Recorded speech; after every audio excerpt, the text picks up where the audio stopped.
오늘 우리에게 주신 하나님의 말씀은 에베소서 5장 28절에서 33절 말씀입니다. 에베소서 5장 28절에서 33절 신약성경 316페이지 말씀입니다. 저와 여러분 한 절씩 교독하여서 하나님의 말씀을 봉독하도록 하겠습니다. 이와 같이 남편들도 자기 아내 사랑하기를 자기 자신과 같이 할지니 자기 아내를 사랑하는 자는 자기를 사랑하는 것이라. 누구든지 언제나 자기 육체를 미워하지 않고 오직 양육하여 보호하기를 그리스도께서 교회에게 함과 같이 하나니, 우리는 그 몸의 지체임이라. 그러므로 사람이 부모를 떠나 그의 아내와 합하여 그 둘이 한 육체가 될지니, 이 비밀이 그도다. 나는 그리스도와 교회에 대하여 말하노라. 그러나 너희도 각각 자기 아내 사랑하기를 자신같이 하고 아내도 자기 남편을 존경하라. 아멘. 이 시간 부부와 스승이라는 제목으로 말씀 전하실 때 큰 은혜 받으시길 바랍니다.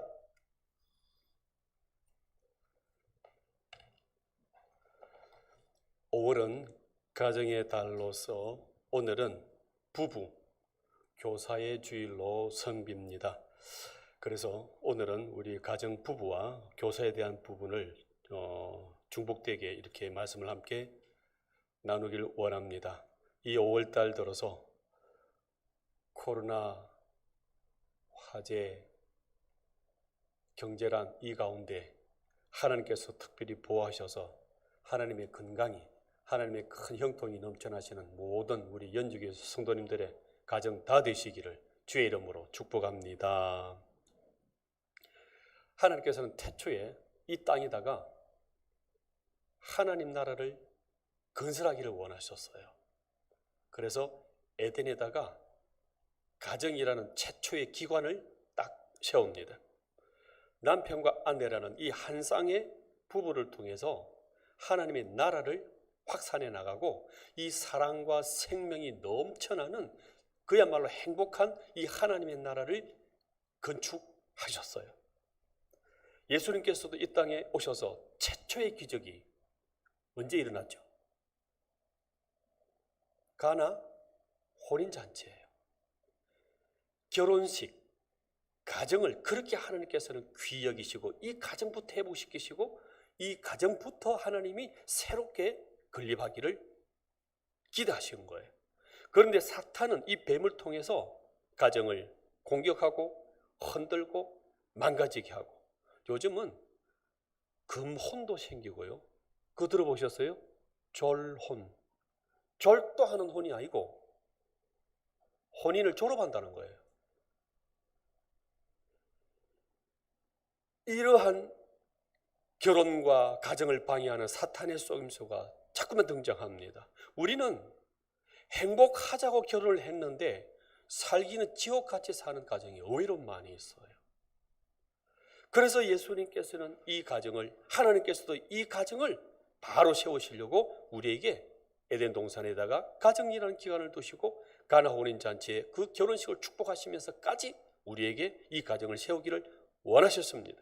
그러면 우리 가정은 세상적으로 결혼하고 가정을 이루는 것하고는 차원이 다른 거예요.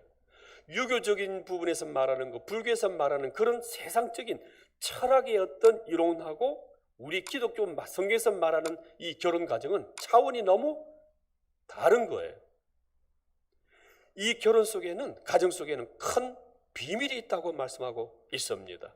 그래서 이 남편의 역할이 무엇인지, 그 의미가 무엇인지 먼저 한번 보기를 원합니다. 31절 32절 보십시오. 그러므로 사람이 부모를 떠나 그의 아내와 합하여 그 둘이 한 몸 육체가 될지니 이 비밀이 크도다. 큰 비밀이 있다는 거예요. 부모를 떠나라 그랬죠. 뭘 말하는 것일까요? 자립하라는 거예요.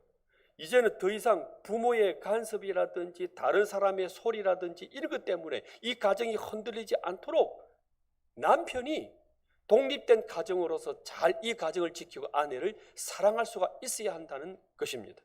세상적으로는요, 비교를 해요. 첫째 자부는 혼수품이 이만큼 왔고 키를 몇 개 가져왔는데 너는 그거밖에 안 되냐부터 시작해가지고 이 가정을 흔드는 일이 얼마나 많은지 아세요? 그때 이 남편은 딱 독립된 모습으로 어머니 그런 소리 하지 마십시오. 아버지 그런 소리 하지 마십시오. 하나님은 우리 가정을 딱 독립시켜가지고 하나님 나라를 건설해 나가는 그 기초로 우리 가정을 삼으신 것입니다. 일체 그렇게 하지 마십시오 하고서는 온전한 이 아내만을 사랑하는 모습으로 이 가정을 보호할 수 있어야 한다는 것입니다. 그것이 바로 남편에게 주어진 역할로서 그것이 바로 예수님이 우리를 어떻게 사랑하는지를 나타내는 그 모습을 남편 속에 하나님이 넣어놨다는 것입니다. 하나님은 아담, 남자가 깊게 잠들었을 때에 그 갈비뼈를 취해서 아내를 만들어 주었습니다. 이 여자를 보니까 너무 이쁘고 좋은 거예요. 그래서 최고의 찬사가 나오죠. 내 뼈 중에 뼈요, 내 살 중에 살이로다. 무슨 뜻일까요? 한 몸이라는 거예요. 내가 네고 네가 내다, 최고다는 거예요. 여기서 잠잘 때 잠이라는 것은 사실 죽음과 같은 의미예요.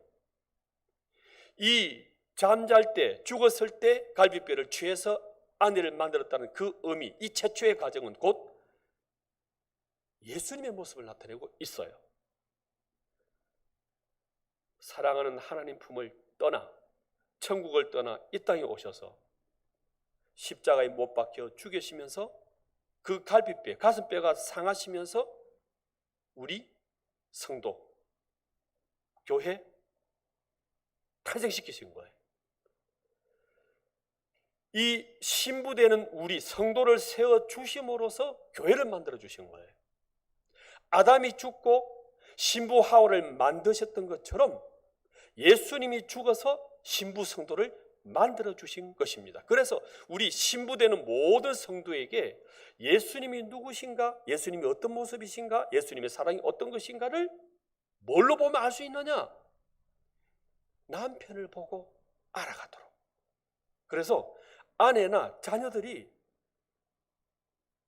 우리 남편 보니까 저게 예수님 모습이야. 십자가 죽으시면서 그 갈비뼈가 상하면서까지 우리를 사랑해 주셨던, 그렇게 우리를 신부로 만들어 주셨던, 성도로 만들어 주셨던 저 예수님이 바로 저 아버지구나, 이렇게 느끼도록 남편에게 예수님의 그 사랑의 역할을 남겨놨다는 것입니다. 여자는 약한데 어찌 살라고 버려두십니까? 그때 하나님께서 말씀하십니다. 예수님 대신, 보호하고 지키시는 예수님 대신 남편에게 그 일을 맡겨놨다, 이렇게 말씀하고 있는 것입니다. 25절 같이 읽어볼까요? 시작.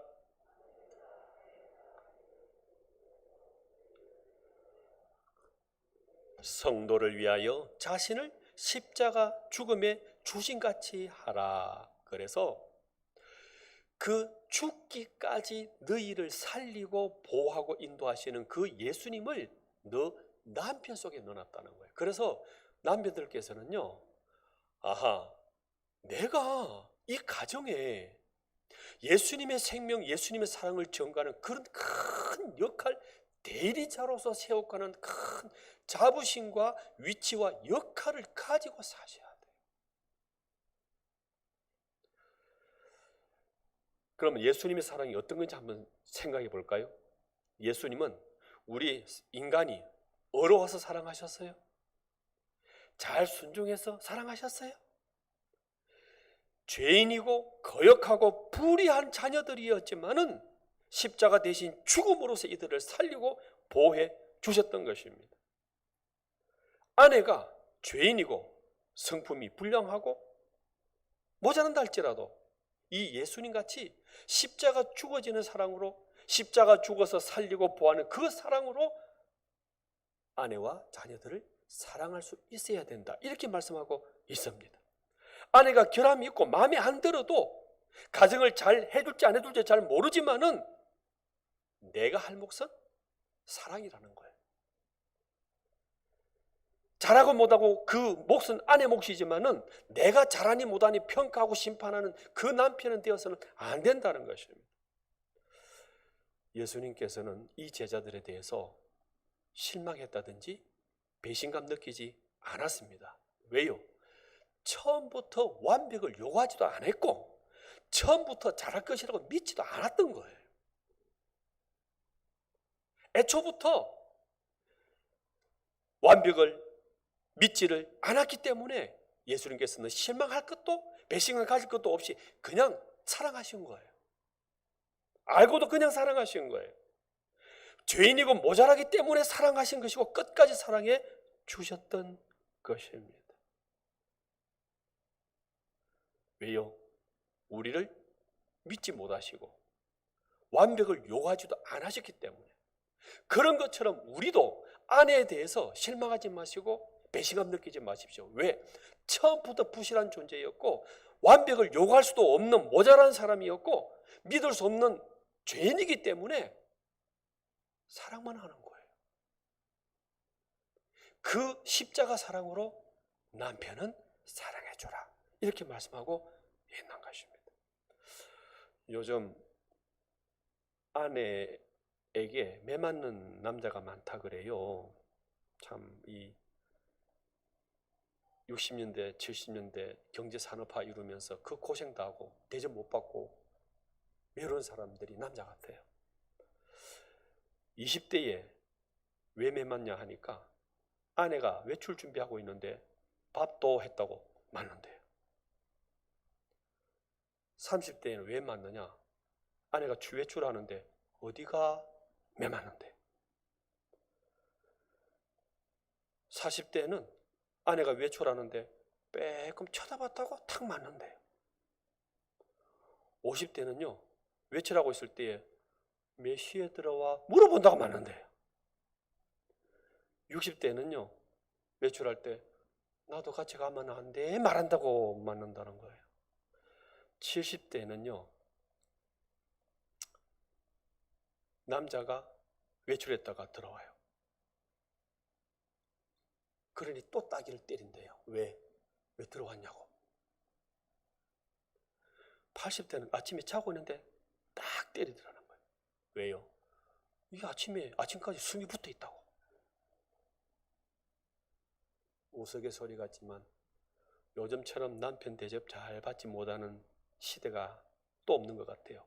이럴지라도 실망도 하지 마시고 배신감 갖지도 마시고 모자라고 부실하고 죄인이기 때문에 예수님이 사랑하시고 생명 살리고 보호하셨던 것처럼 그 예수님의 사랑 역할을 남편이 하시라고 가정을 세우신 것입니다. 목숨 바쳐서 사랑하시는 우리 남편 되시기를 주의 이름으로 축복합니다. 크게 안 하신 것 같아요. 사랑하시기를 바랍니다. 그러면 아내 역할은 뭘까요? 아내 역할. 이렇게 목숨 바쳐 사랑할 때 아내 역할은 뭘까요? 22절 23절입니다. 같이 한번 읽어요. 시작.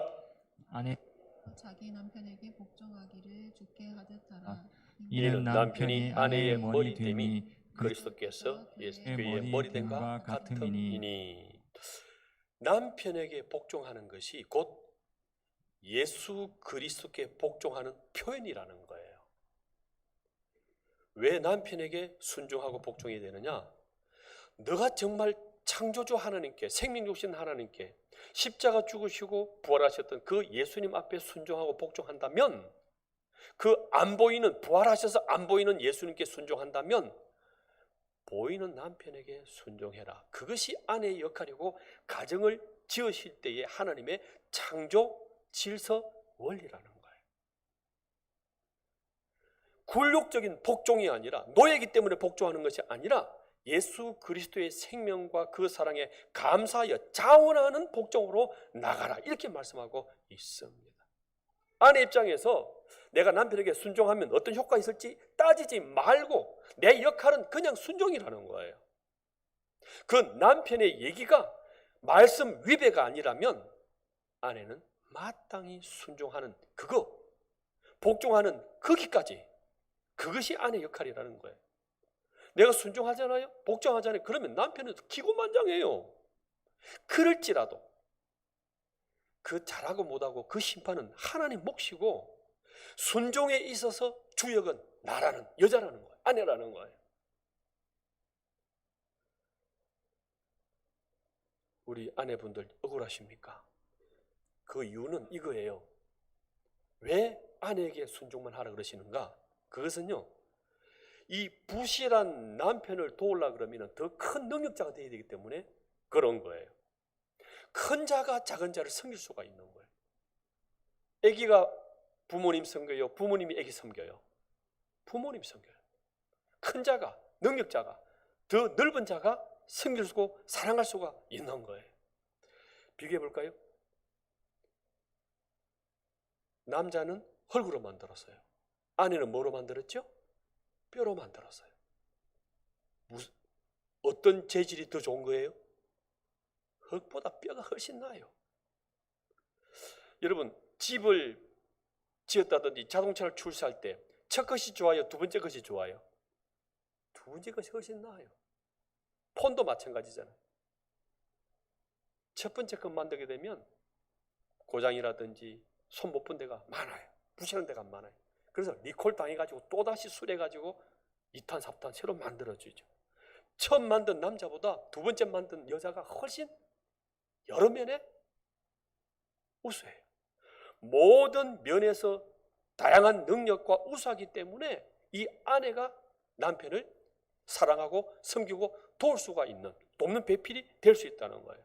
그래서 이 여성분들이요, 인내하는 거, 용서하는 거, 사랑하는 거, 모성애, 수명, 감성, 지식, 친절, 성품 다 우수해요. 건강도 보세요. 아내들이 애기 한 2명, 3명 놓으면요, 아이고 허리야, 관절염이다, 쑤신다, 죽겠다 하면서 남자보다 훨씬 오래 살아요. 나은 거예요. 새 가족 보면요, 대개 아내가 먼저 교회 오세요. 그리고 돈을 보고 사랑하고 꼬아갖고 남편 데리고 와요. 식당에 가보다요, 남편은 어디서 뭐 할지 그냥 멀뚱멀뚱해요. 그럼 아내가요, 막 돌아다니면서 자리 마련하고 밥 타다가 다 먹여줘요. 혼자 놔두면 남자는 굶어 죽어요. 여러분, 시장에 가보고 회사 가보십시오. 남자는요, 60만 되면 다 잘려가지고 갈 데가 없어요. 그런데 아내는요, 나이가 70이 돼도 80이 돼도요,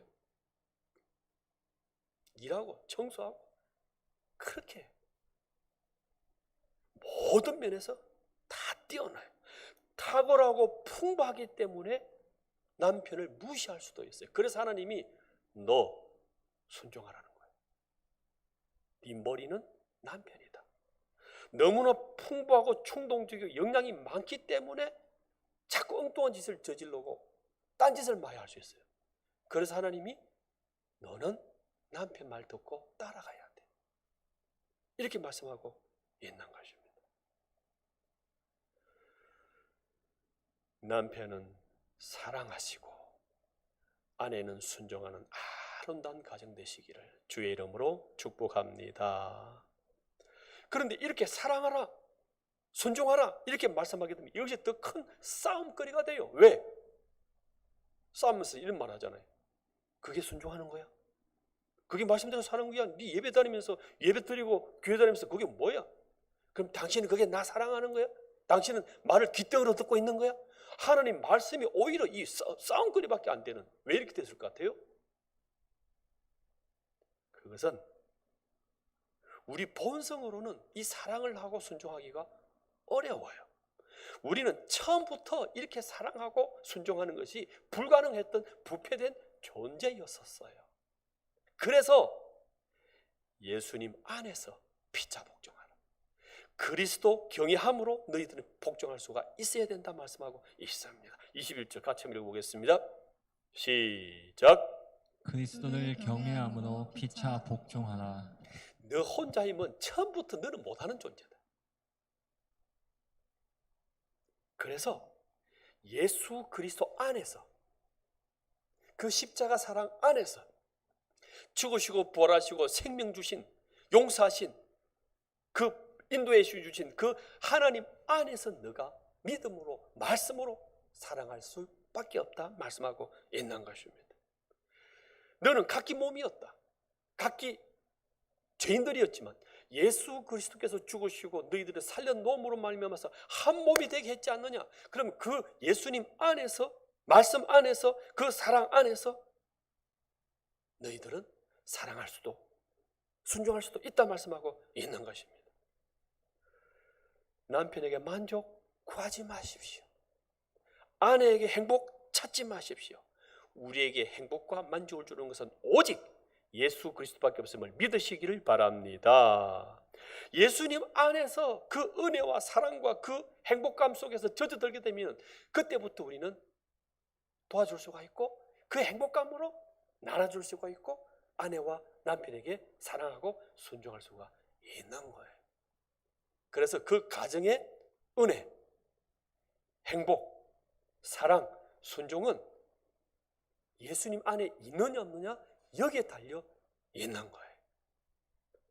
그래서 예수님 안에서 지배관계가 아니라 굴욕관계가 아니라 피차 복종하라 그렇게 말씀하고 있는 거예요. 그 TV 드라마 보게 되면요 좀 안타까울 때가 많이 있어요. 아내가 남편에게 함부로 너무 말을 심하게 해요. 니는 어떻고 네가 잘해봐라. 그 자녀 다 듣고 있는 데서 너무 함부로 막말을 하는 거예요. 그거 정말 안 좋은 거예요. 남편도 마찬가지예요. 여러분 우리는 부부 싸움 할 때도 존댓말로 경어로 해야 됩니다. 부부 싸움 할 때도요. 기하께서는 어찌 그렇게 하셨나이까? 왕비마마는 어찌 그런 생각을 하셨습니까? 존경으로 싸우다 보면요 김이 빠져가지고 싸우기 싫어요. 예수 그리스도 경외하는 그 안에서 피차 복종하는, 피차 존중히 여기는 이 아름다운 가정이 저와 여러분 가정 되시기를 축복합니다. 세 번째, 이 부부에게는 큰 사명을 주셨어요. 결혼을 시킨 목적 중에 하나, 그것은 곧 자녀 교육이에요. 하나님 나라를 이 땅에 건설하시고자 대대로 퍼져나가는 이 과정들을 부부에게 주셔가지고 내가 피부치를 너에게 맡길 테니까 너가 네 소유가 아니라 하나님의 자녀로서 말씀과 사랑으로 잘 길러달라고 큰 시대적인 사명을 우리에게 맡겨주신 거예요. 신명기 6장 9절까지 같이 읽어볼까요? 같이요. 시작. 오늘 내가 내게 명하는 이 말씀을 너는 마음에 새기고 내 내 자녀에게 자녀에게 부지런히 부지런히 가르치며 가르치며 집에 앉았을 때든지 길을 갈 때든지 누워 있을 때든지 일어날 때든지 이 말씀을 강론할 것이며 너는 또 그것을 내 손에 메어 기호로 삼으며 내 미간에 붙여 표로 삼고 또 내 집 문설주와 바깥문에 기록할지니라. 아멘. 결혼의 목적이 여러 가지가 있는데 그 중에 하나가 중요한 게 뭐냐 그러면은 네 자녀를 가르치라는 거예요. 하나님의 말씀의 자녀로 또 하나님의 나라 복음을 감당해 나가서 이 땅을 하나님의 나라로 다스려 나가는 귀한 성도로 만들고자 맡겨놨다는 것입니다. 하나님의 나라를 대대손손 이어가도록 그 성도를 부부 가운데 맡겨놨다는 거예요. 여러분 남편을 다른 말로 뭐라 그래요? 아내를 다른 말로 뭐라 그래요? 배우자. 배우자. 여기에 뜻이 있는 것 같아요. 배우자. 부모가 자녀에게 우리 말씀을 배우자. 이해가 되세요? 배우자. 왜 배우자가 존재하느냐? 우리 자녀에게 우리 같이 말씀을 배우자. 이렇게 하도록 배우자를, 아내와 남편을 붙여놨다는 것입니다. 이렇게 함으로써 에덴 동산에서부터 꿈꾸셨던 가정을 세우시고 가정의 가나 혼인잔치를 포도주가 되도록 만드시는 그 예수님의 그 의미가 이 자녀들을 계속적으로 말씀으로 잘 가르쳐서 말씀의 전수자가 되게 하셔서 이 땅에 하나님 나라 오도록 만드는 그 일을 너희들이 해달라고 해주셨던 거예요. 38년 전에 한 남자아이가 출생했습니다. 어려서부터 귀찮을 정도로 말이 많고 궁금한 것에는 쉴 새 없이 질문하는 귀찮은 아이가 태어났습니다. 대답하는 사람들은 다 귀찮다고 떨어져 나가는데 어머니만큼은 항상 다 들어주고 대화해주고 토론해주고 식사 때마다 성경 말씀을 가르치면서 학교 공부 외에 역사, 문학, 예술, 논리, 인문 분야 책도 익히면서 성경 토론식, 다바르 토론식으로 계속 가르치는 거예요. 12살 때 컴퓨터, 즉 그 넷이라는 프로그램을 만들기 시작합니다. 그리고 이 아이가 하나님의 은혜 주셔가지고 미국의 하버드 대학에 입학을 합니다. 그런데 하버드 대학에 2학년 딱 다니다 보니까 이거 제대로 해야 되겠다는 생각 들어가지고 부모님께 상의합니다. 어머니,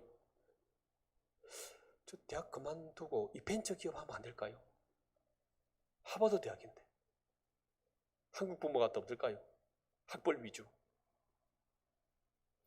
네 이러면 어떻게 그 대학 들어가는데 그 하버드 대학을 그만둔단 말이고 이랬을 거 아니에요. 그런데 부모님은 허락해줘요. 이렇게 말합니다. 그거 정말 좋겠는데 내 생각대로 멋지게 해봐. 왜? 너는 이때까지 말씀으로 하나님의 사람으로 생각과 가치관과 판단이 잘 서 있는 독립된 성인이기 때문에 네 생각을 존중해 줄게. 그만큼 쑥 커 있는 거예요. 그래서 잘 만들어 나갑니다. 알려지기 시작합니다. 다른 사람들도 이 앱을 막 활용하기 시작하는 거예요. 22살 때 이것이 얼마나 잘 되었는지 야후라는 미국 최대 회사에서부터 10억 달러 살 테니까 팔아라. 10억 달러면 얼마죠? 1조 원. 이렇게 좀 낮아버져야 돼요. 100억 달러도 아니에요. 1000억 달러도 아니에요. 1조 원에 팔아라는 거예요. 그때 이 사람이 이렇게 딱 말합니다. 자막 보시겠습니까? 저는 세상을 변화시키는 것을 만들고자 이 개발을 하는 것이지 그에게 팔려고 만든 것이 아닙니다. 자기가 태어나서 왜 일을 하는지, 왜 돈을 모으는지 하나님이 주시는 그 가치관을 딱 가지고 있는 거예요. 그래서 공언을 합니다. 2016년도에 살아있을 때 나의 전 재산 52조 원의 99%는 사람을 돕는 구제기금으로 기부하겠다. 그러면서 기부 경제론을 주창하기 시작하고요. 유산 안 남기기 운동을 합니다. 왜? 우리 생명, 건강, 가정, 재물, 직장 하나님 주신 건데 하나님 뜻대로 써야지. 그리고 자녀에게는 너한테 유산 안 남겨. 너 소유, 너 재산은 하나님이 다 주실 거야. 그렇게 한 사람이 누굴까요? 사진 보십시오.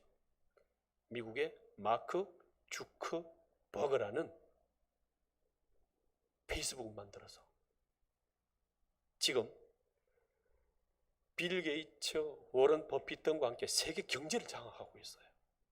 세계 금융에 막대한 영향을 주고 이렇게 영향력을 끼치는 사람으로 되어 있는 거예요. 세계 재산가 8위 빌 게이츠가 1등, 2등 하죠. 삼성 이근희 회장은 65등이에요. 삼성 이근희 회장도 그 옆에도 못 가요. 이게 언제부터 그렇게 되었느냐? 부모 교육에 있었다는 거예요. 아침 저녁으로 밥 먹을 때마다 같이 말씀을 읽고 식사 도중에 같이 말씀을 토론하는 거예요. 이런 말씀입니다. 레위기 말씀 한번 읽어볼까요? 시작.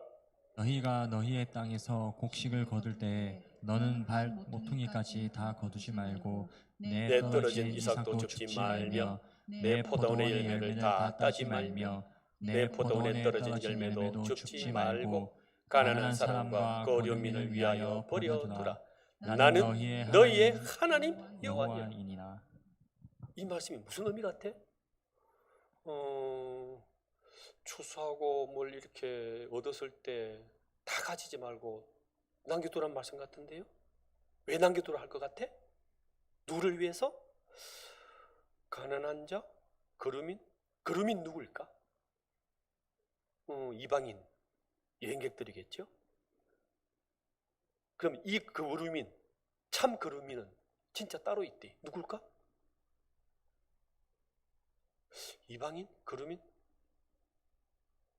우리가 원래 어디 있었지? 애굽에 살았죠. 우리가 애굽 땅에서는 무엇이었지? 이방인이었어요. 거류민이었어요.